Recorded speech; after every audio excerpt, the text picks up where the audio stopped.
Hello and welcome to our online wine course on the region where the most important and the most well-known sparkling wine on earth is grown, Champagne. There is hardly any big or important celebration that can be imagined without opening a bottle of sparkling wine. The most prestigious one on earth for sure is Champagne. The French pronunciation is Champagne, and Champagne is also the area of origin where this sparkling wine comes from.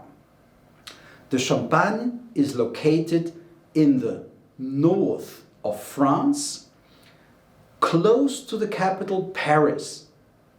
So the drive from Paris to the Champagne region takes about 1.5 hours. The biggest city in the area is Reims. Let us have a look at some important facts and information on the Champagne area. The city already mentioned, that is also the capital of the area, is pronounced Reims. It is a very important historical city because it used to be in Reims, in the Cathedral of Reims, where the French kings had their coronation. Another important town, but much smaller already, is the city of Épernay. Champagne, which has its name from being a rural area, so campagne means the countryside, and Champagne is said to be derived from that name, is a very rural area. Nevertheless, it is located close to one of the most densely populated areas of Europe, which is Île-de-France. Paris is the center of Île-de-France, and the surrounding areas and Paris have approximately 12.2 million inhabitants. France in total has 67 million inhabitants. France is therefore a very important and big market for its own most prestigious sparkling wine, Champagne. The river that is most important in the Champagne area is the river Marne. The most important sub-areas of the Champagne area are the mountains of Reims. In French this would be Montagne de Reims. Then the Marne Valley, in French Vallée de la Marne. Then we have the so-called white coast, is Côte de Blanc, where white wines are dominating, or white grape varietals, and we have Côte de Bar, which are summarized the most important ones. There are also others that we will then have a look at when we check the map. The most important grape varieties, and this is probably already the first surprise when you're not a Champagne expert, are red grape varietals. So there's Pinot Noir, which normally produces a red wine. There's Pinot Meunier, which is also for red wine production, so 2 red grape varietals, and there is Chardonnay. So as a surprise, as I said, if you're not an expert, Champagne is actually dominated by red grape varietals. Although most Champagne by far is white and not rosé and definitely not red. The climate is very continental. What does continental mean in contrast to maritime? Continental means very cold winters and hot summers. Maritime climates would have a milder winter and not such a hot summer, as it is balanced out by the huge masses of water. The soils are absolutely dominated by chalk. We will then have a look at pictures where you see the literally white chalk soils of the Champagne area. Important to visit or important in terms of tourism in the area are of course the Champagne houses, and visitors interested in history and ancient architecture, they would visit the Cathedral of Reims, already mentioned the place where the coronation of the French kings took place. When we have a closer look into the area, we see that Reims and Épernay are the two important towns, and we see the location of the important sub-areas. Montagne de Reims, near the city of Reims. Vallée de la Marne, the Marne Valley along the Marne River. Côte de Blanc, and more in the south, Côte de Bar, and a bit lesser in importance and not that big, Côte de Sézanne. Champagne is defined as a sparkling wine produced, harvested and processed in the Champagne area. So every other sparkling wine that is referred to as champagne is actually not a champagne. In the United States, but also in other countries, champagne is used as a synonym for sparkling wine, but the organization to protect the appellation of origin champagne tries to do everything to overcome this habit. And it is definitely forbidden in most countries in the world to label a sparkling wine champagne when it has not been produced in the Champagne area. A champagne has to be fermented inside the bottle according to the numerous rules and regulations of this regional wine law and the so-called Comité Interprofessionnel de Vin de Champagne, the CIVC. If you want to find out more about regulations and also do a quiz that they offer on their webpage, please go to the webpage that is outlined here, champagnecampus.com. You find it also in different languages. Let us have a look at the basic regulations that we find for the production of Champagne wines. Only the 3 grape varieties can be used to produce a champagne. Pinot Noir, a red variety, Pinot Meunier, a red variety, and Chardonnay. Pinot Noir is planted all over the world.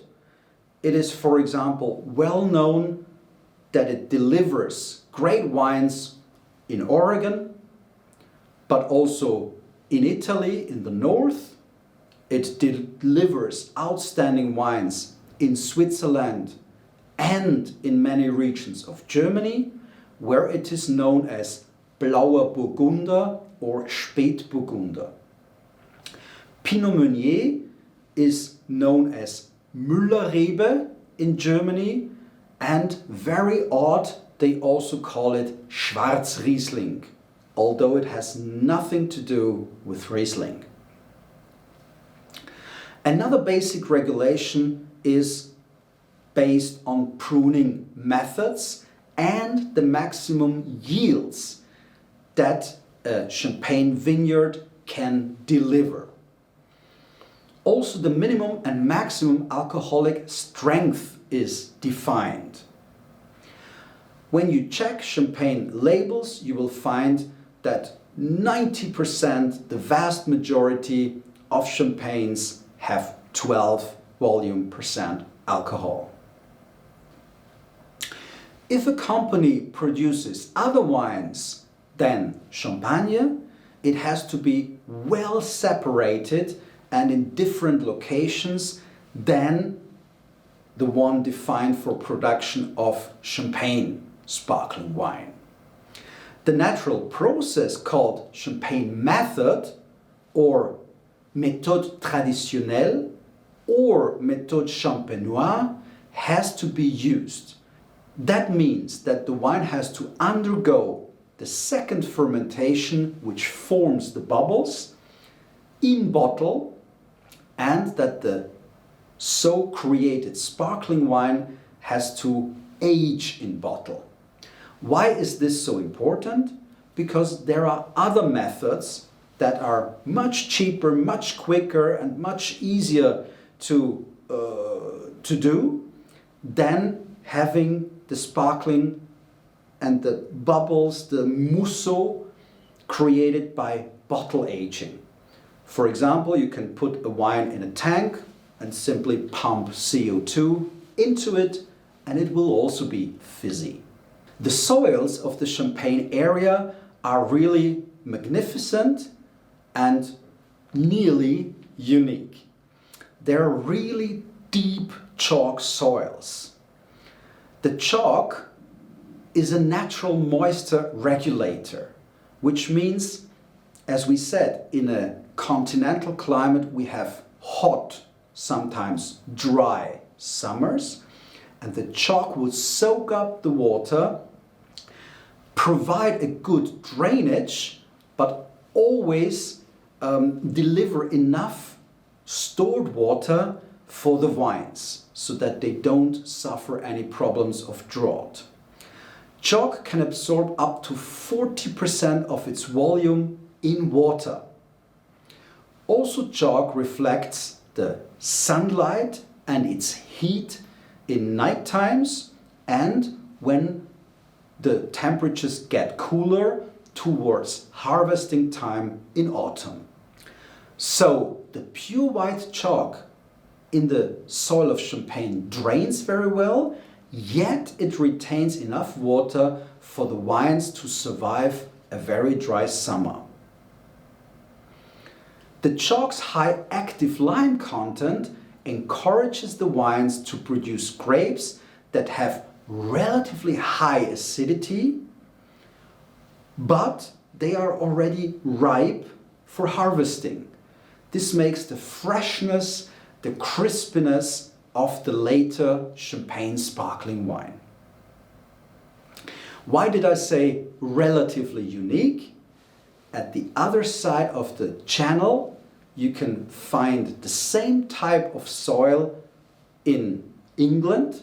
So if you look at the cliffs in Dover and the southern English areas where they also produce sparkling wine, we find similar chalky soils. Displayed on this picture, you find like a white wall, the chalky soil of Champagne, in which you can literally carve with your fingernail whatever you would like to write or carve into it. So it's very soft, it stores water well, and it really gives a unique character to the grapes grown on this soil. It is said that a monk called Dom Perignon has accidentally discovered how to put bubbles into wine. So the history goes that by accident he closed a bottle with a cork a bit too early, and then he found out that the CO2 would stay in the bottle, would be integrated into the wine, and he thought this taste to be outstanding, and he said, "I'm drinking stars." This sentence became famous. Actually, probably Dom Perignon was one of the monks that experimented with winemaking when the bottle was closed. What is relatively sure, the drink was created by monks and Dom Perignon played a very important role. This was more than 300 years ago. After that, the popularity of sparkling wine from the Champagne area spread very quickly, and it soon became the drink of the aristocratic families and was, for example, served as a coronation drink for French kings. As mentioned earlier, it is very likely that the name Champagne derives from the Latin word campus or campagne, which is field or countryside. In the Old French, this then became Champagne and now Champagne. The Romans planted the first vineyards in the area, as it is true for many other European areas.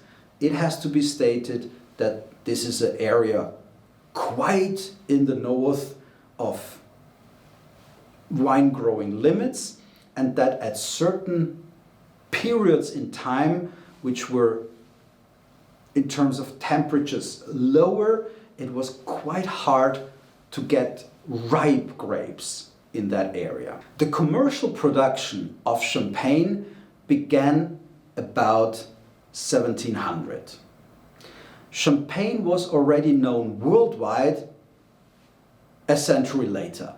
So the popularity increased incredibly, and it spread all over the world that this was a noble drink for celebrations and special events, special occasions.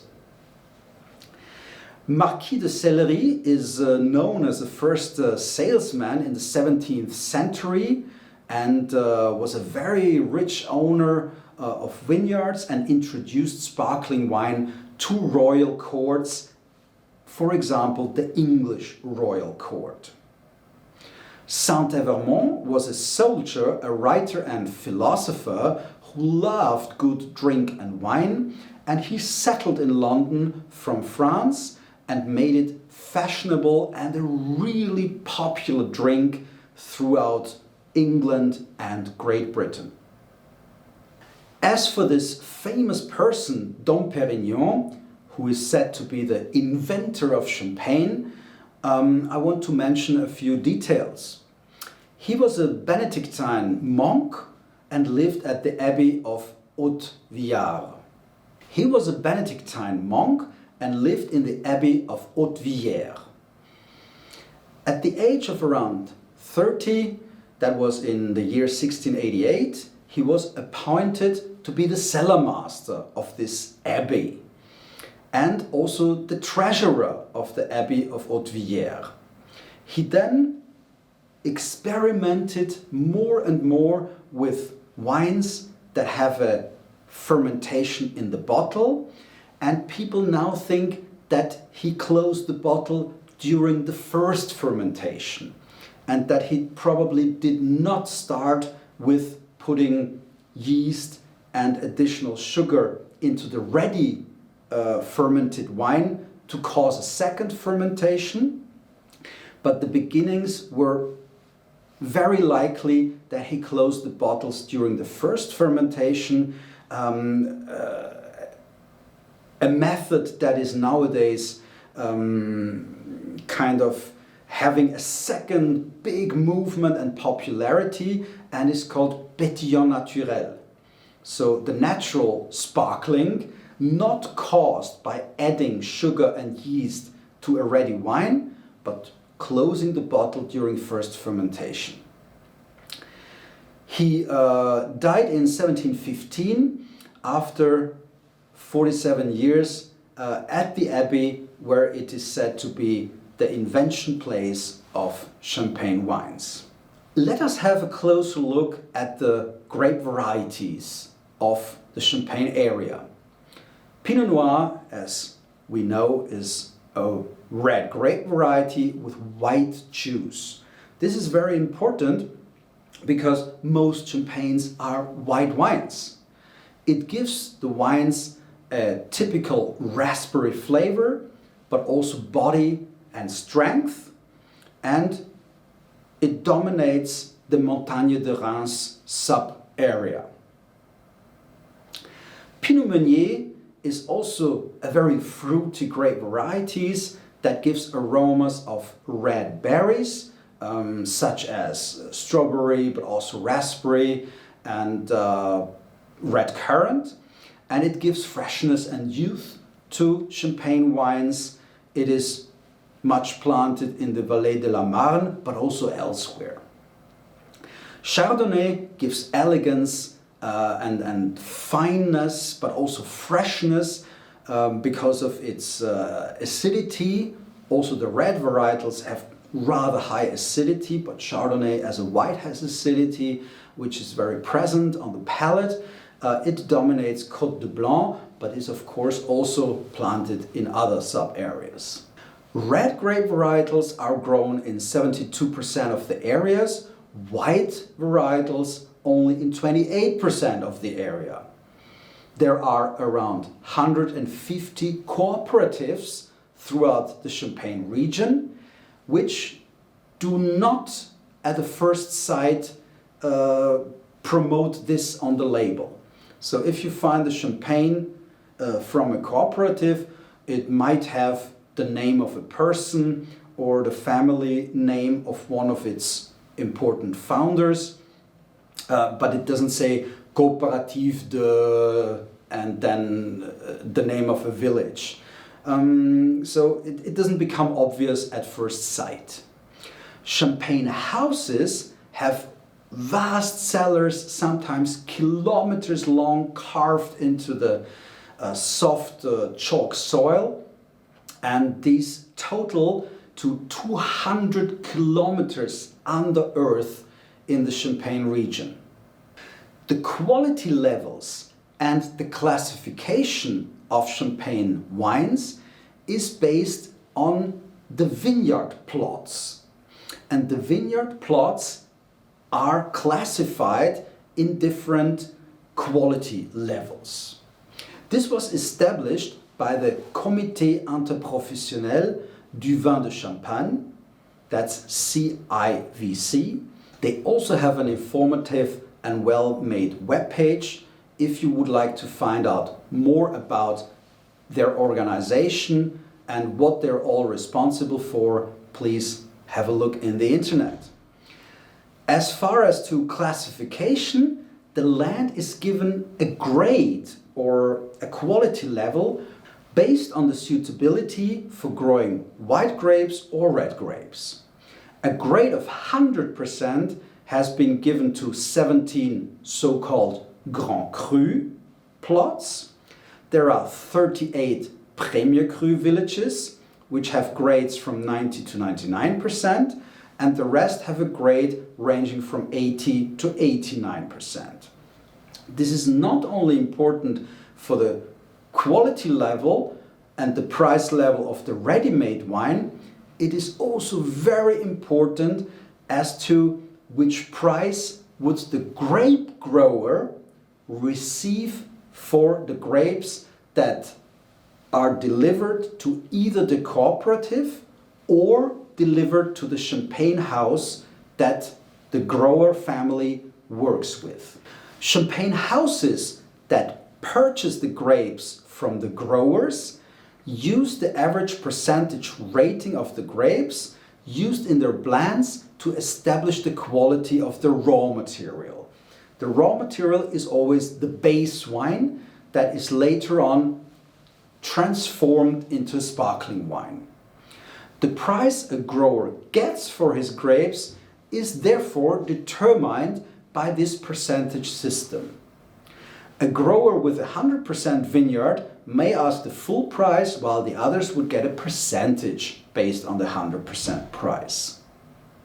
As for the production of sparkling wine from the Champagne area, once again, it is only allowed to use grapes harvested in the Champagne area, grapes from the three varietals Pinot Noir, Pinot Meunier and Chardonnay, and following all the rules for grape production in the area, And, very important, following all the rules for the production of the base wine and later the sparkling wine.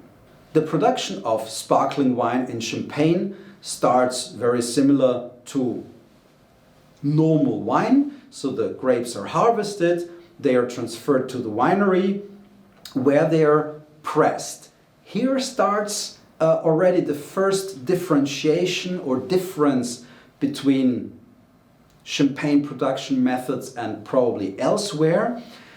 They would separate the first soft pressed juice from then later on the pressed juice with more pressure, because the first self-run juice has higher quality and is therefore likely to be used for higher level wines. But basically the pressing is the same. Also the fermentation to have the base wine, to get the base wine, is more or less the same.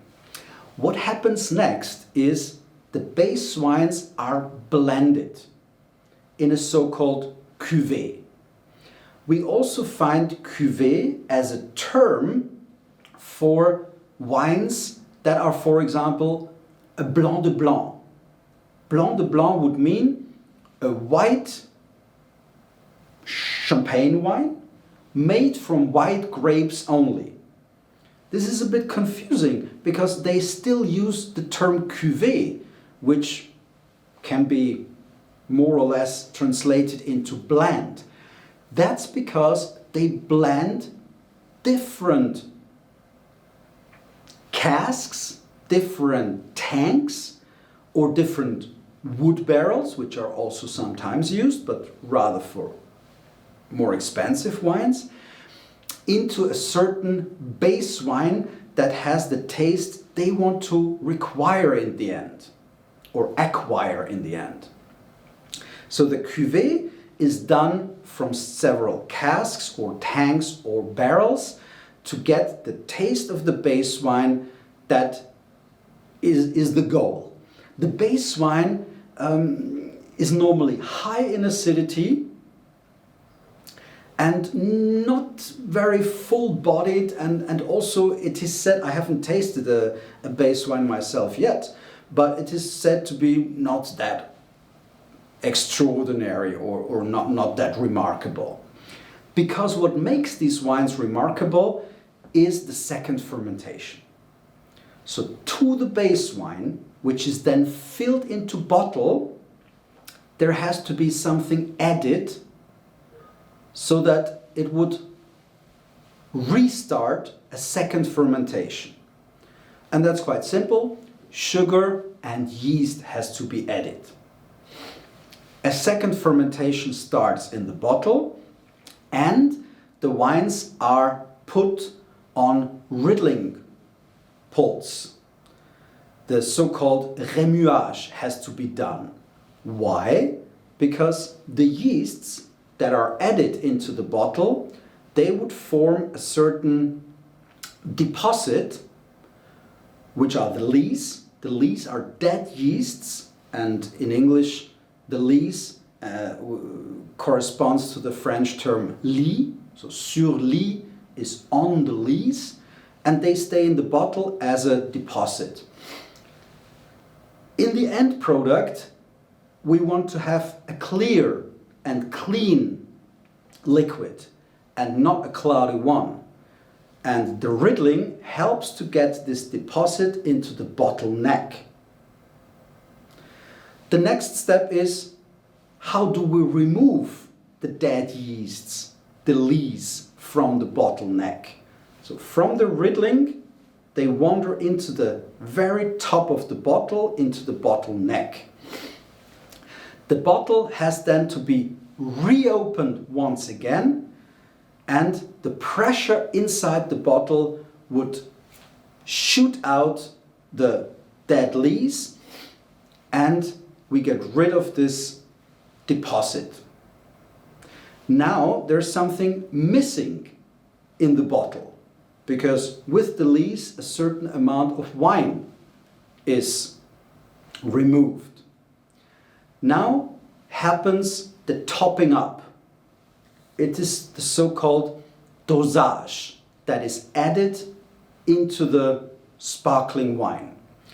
The dosage contains a certain level of sugar. It's not crystal sugar, it's always a liquid, and that's the big secret of every champagne house, how this liquid is composed. It is normally composed of a certain amount of sweet dosage. When it is the same wine totally dry, so the base wine that is thoroughly fermented, the wine is later completely bone dry. That would be brut zéro or zero dosage or brut nature. These are the expressions for a very, very dry dosage. After the bottles have been filled up with the dosage, finally a cork comes into the bottle, a typical champagne cork, which has kind of mushroom shape, and this wire basket called agrafe is put on top and closed, so if the bottle should be moved and shaken, there is no risk of the cork be shot out of the bottle. Then the wine is stored. This is actually missing in this visualization. Sometimes the bottle is stored for years, 5 years, up to 10 years for cuvée prestige, which are the top wines of a champagne house. Only before it is packed and delivered, the wines are labeled and then sold. To really understand the production process of a champagne, I recommend to watch videos. I tried to explain it as best as I could, but if you watch the step-by-step process, how from a grape variety to a dry base wine we get a sparkling wine with different levels of residual sugar, then please watch one of the videos that we provided the link here, and go to YouTube and check out how, for example, the dead yeasts are removed, how the pressing works, and that would give you a real good impression of champagne production. As for residual sugar levels, the already mentioned dosage plays a very, very important role. So the base wine that we have is always totally dry. It is the dosage that gives the final product its level of sweetness.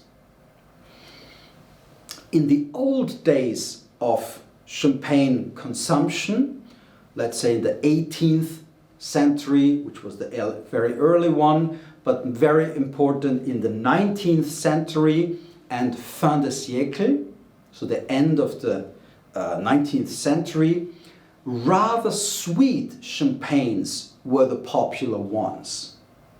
So this was a drink with quite a lot of sugar, with a lot of bubbles, and with alcohol.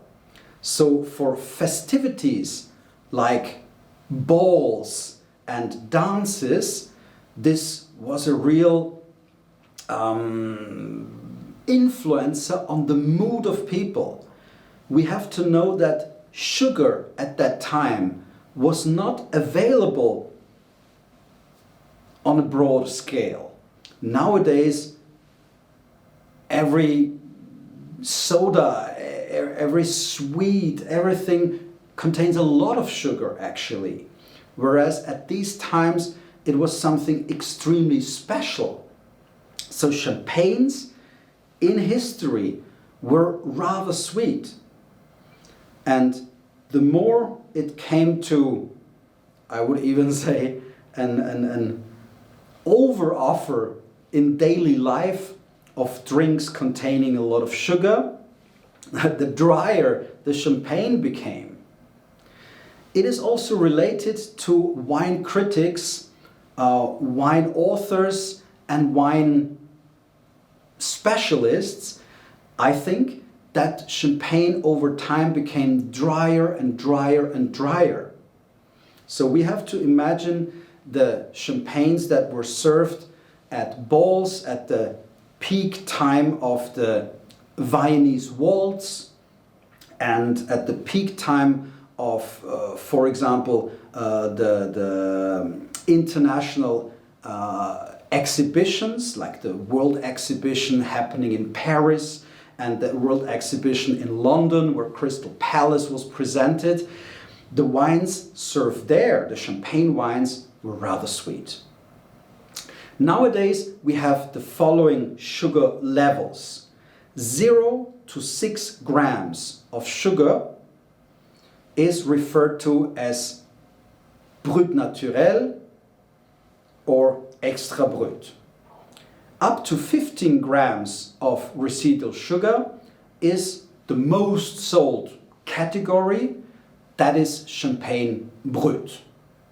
So brut is the very dry champagne, but you see that up to 15 grams can be inside the wine.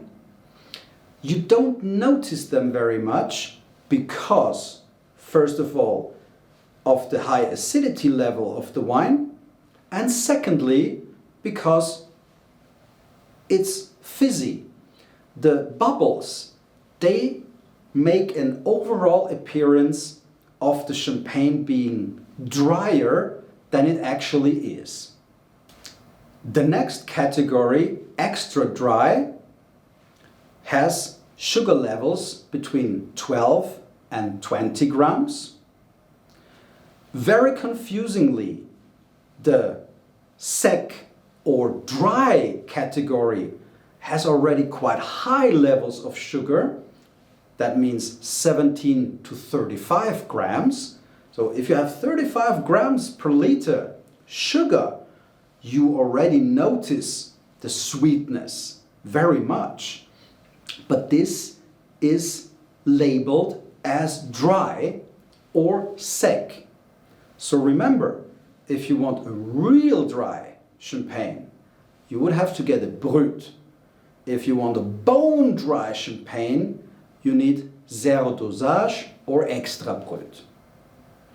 For the ones among you who really like sweet drinks, sweet wines, and especially sweet champagne, you would have to purchase the category 33 to 50 grams of residual sugar, and that's called demi-sec, so half dry, and then only more than 50 grams per liter of sugar. This is the category sweet, in France or in French, doux. In addition to the different levels of sugar, we also have different champagne styles according to the grape variety used and / the production method used and / to the classification and the quality of the vineyard and therefore the base wine. The absolute standard product of every champagne house and every cooperative in the Champagne area is the house champagne. It's the classic non-vintage. What does non-vintage mean? There is no year written on the label. So if you go out and purchase a bottle of a famous champagne brand and it doesn't say anything else than the name of the house and it doesn't give you a vintage, then it's their house champagne, the non-vintage. You might also find in wine lists in restaurant the abbreviation NV. That would stand for non-vintage. That's their main product, and in some champagne houses, the non-vintage, the product of this champagne house is by far the biggest volume that they sell. Some champagne houses are of course specialized to offer other styles, but this is, in all the cases, the non-vintage is the standard product. A Blanc de Blanc is made from Chardonnay grapes only. Blanc de Blanc stands for a white made of whites, so of white grapes only, and this is pure Chardonnay champagne. A Blanc de Noir, on the other hand, is composed of Pinot Noir and or Pinot Meunier. There is no Chardonnay inside.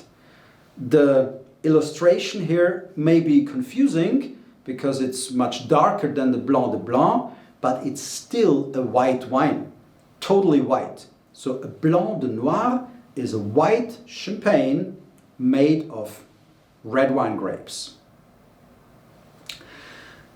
A Rosé is made of red wine grapes fermented for a certain period of time with the skins, not too long because it would then get too dark, but to absorb a little bit or to extract a little bit the color from the blue skins, and therefore you get a rosé touch.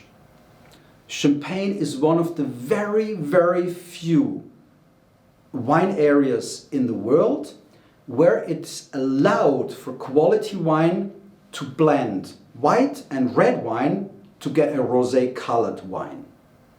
So you can take white Chardonnay wine and red Pinot Noir, Pinot Meunier wine, put that together to get a nice rosé color, and then the next steps are, as we have seen in the production, you have to add yeast, have to add sugar to get the second fermentation, but the color is different.